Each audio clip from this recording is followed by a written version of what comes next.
झारखंड में लोकप्रिय मैया सम्मान योजना में कोई बाधा नहीं आएगी। इसके लिए सरकार ने पैसे जुटा लिए हैं। चुनावी वादों को पूरा करने में हेमंत सरकार जुट गई है।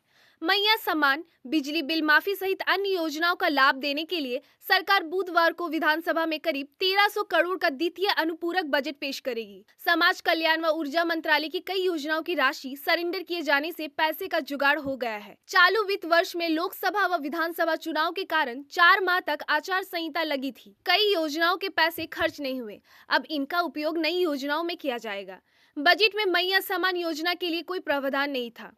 समाज कल्याण विभाग ने दूसरे मद का पैसे सरेंडर कर 1000 करोड़ जुटा लिए हैं। मार्च तक इस मद में 5000 करोड़ की जरूरत है। 31 मार्च 2025 तक मैया योजना के लिए 7300 करोड़, बिजली बिल माफी के लिए 1800 करोड़, बिरसा फसल बीमा योजना के लिए 2050 करोड़ और बिजली टैरिफ सब्सिडी के लिए 7067 करोड़ चाहिए। राज्य सरकार के खजाने में फिलहाल 500 करोड़ है। सरकार ने पेयजल, ग्रामीण विकास और खाद्य आपूर्ति समेत करीब 1 दर्जन विभागों से 4000 करोड़ सरेंडर कराए हैं। पेयजल से 1400 करोड़, ग्रामीण विकास से 900 करोड़ और खाद्य आपूर्ति से 600 करोड़ सरेंडर कराए गए हैं। योजना कृषि, आईटी, शिक्षा, स्वास्थ्य, उद्योग और जल संसाधन ने भी पैसे सरेंडर किए हैं। इसके अलावा माइनिंग सेस से 1000 करोड़ और 2 वर्ष से अधिक समय से पड़े 2000 करोड़ की वापसी के अनुपूरक बजट का खाका तैयार हुआ है। पिछले साल कर्ज नहीं लिया, इस साल 15000 करोड़ लोन ले सकती है सरकार। राहत की बात यह है कि 1 अप्रैल को राज्य पर कुल कर्ज करीब 90,000 करोड़ रुपया था। पिछले वित्तीय वर्ष में झारखंड ने कोई कर्ज नहीं लिया, बल्कि 2505 करोड़ रुपए अपना कर्ज उतारा। लोन लेने की सीमा पार नहीं की। चालू वित्तीय वर्ष में 18,000 करोड़ तक बाजार ऋण लेने की सीमा है। सरकार ने केवल 3000 करोड़ ही कर्ज लिया है। जरूरत पड़ने पर 15000 करोड़ तक कर्ज ले सकती है।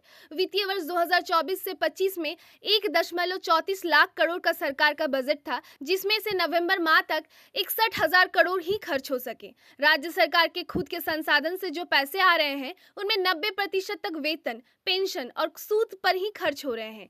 विकास कार्य के लिए सरकार केंद्रीय सहायता और उधार लोन पर ही निर्भर है। पिछले वित्तीय वर्ष 2023 से 24 में 1.16 लाख करोड़ रुपए का बजट था।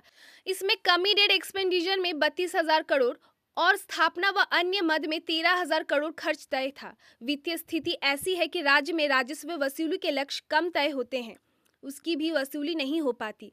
धन के अभाव में राज्य की योजनाओं व घोषणाओं पूरी नहीं हो पाती। ओल्ड पेंशन स्कीम लागू होने से आगामी वर्ष में वेतन, पेंशन और सूद पर खर्चा बढ़ेगा। इसके मद्देनजर राज्य के विकास और अन्य कल्याणकारी योजनाओं के क्रियान्वयन के लिए धन जुटाना है। राज्य में करीब 5 लाख कर्मचारी अधिकारियों के स्वीकृत पद है। इसके विरुद्ध करीब 2 लाख अधिकारी कर्मचारी ही कार्यरत है। राज्य सरकार लगातार बड़े पैमाने पर नियुक्ति कराने की घोषणा कर रही है। नियुक्ति प्रक्रिया भी शुरू है। बहाली होने पर यह खर्च और बढ़ेगा।